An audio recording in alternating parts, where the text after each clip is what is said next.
नमस्कार, मैं हूं देवांशु। आप देख रहे हैं news for nation. Tejashwi Yadav की सेना जो है वो राजभवन मार्च निकालने वाली है। कब निकालेगी तेजस्वी की सेना राजभवन मार्च, हम विस्तार से बताएंगे और क्यों निकालने जा रही है आरजेडी ये राजभवन मार्च, जो कि आरजेडी कार्यालय से निकलकर इनकम टैक्स गोलंबर होते हुए राजभवन तक आरजेडी के जो लीडरान हैं, आरजेडी के जो नेता हैं वो जाएंगे।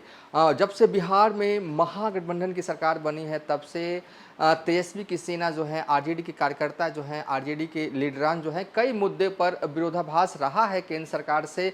लेकिन सड़कों पर महागठबंधन की सरकार बनने के बाद बिहार में पहली बार तेजस्वी की सेना जो है वो पटना की सड़कों पर दिखाई देगी, या कहें कि आंदोलन के रूप में ये जो राजभवन मार्च जो है वो होने जा रहा है। संपूर्ण क्रांति दिवस यानी कि आगामी 5 जून को ये कार्यक्रम तय किया गया है कि छात्र आरजेडी के जो लोग हैं, जो नेता हैं, जो छात्र हैं, वो आरजेडी कार्यालय से निकलकर इनकम टैक्स गोलंबर होते हुए राजभवन मार्च जो है वो करेंगे।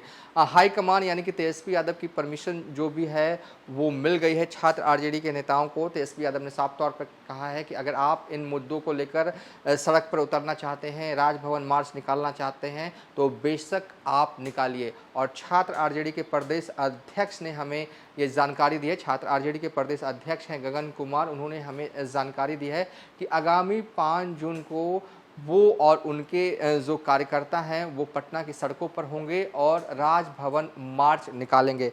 कई मुद्दों को उन्होंने इंक्लूड किया है जिसके लिए वो ये राजभवन मार्च जो है वो निकालने जा रहे हैं। पहला मुद्दा जो है वो नई शिक्षा नीति का विरोध कर रही है छात्र आरजेडी। इसके अलावा शिक्षा का जो निजीकरण है उसका भी जो विरोध है जो है वो छात्र आरजेडी की तरफ से उस दिन किया जाएगा। जो बाजारीकरण हो गया है शिक्षा का, उसको लेकर भी विरोध है। महंगाई जिस तरीके से लगातार बढ़ रही है उसका भी विरोध है।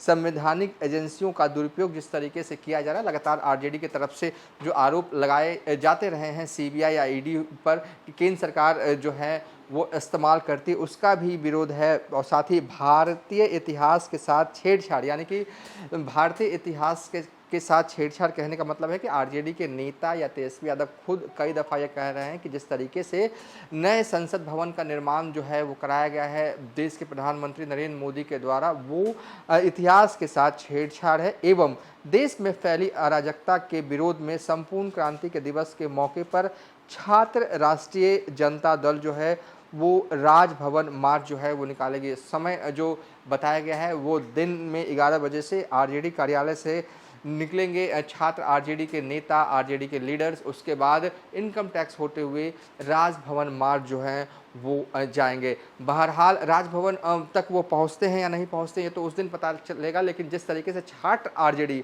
कई मुद्दों को लेकर जो है वो राजभवन मार्च जो है वो निकालने जा रही है, बिहार में महागठबंधन की सरकार बनने के बाद ये पहला मौका होगा कि जब सत्ताधारी दल के युवा कार्यकर्ता जो है वो पटना की सड़कों पर होंगे। केंद्र सरकार के खिलाफ नारेबाजी होगी और पुलिस जो है उन्हें राजभवन जाने से भरकस रोकने की कोशिश जो है वो करेगी। फिलहाल अभी तक के लिए इतना ही। आप देखते रहिए न्यूज़ फॉर नेशन।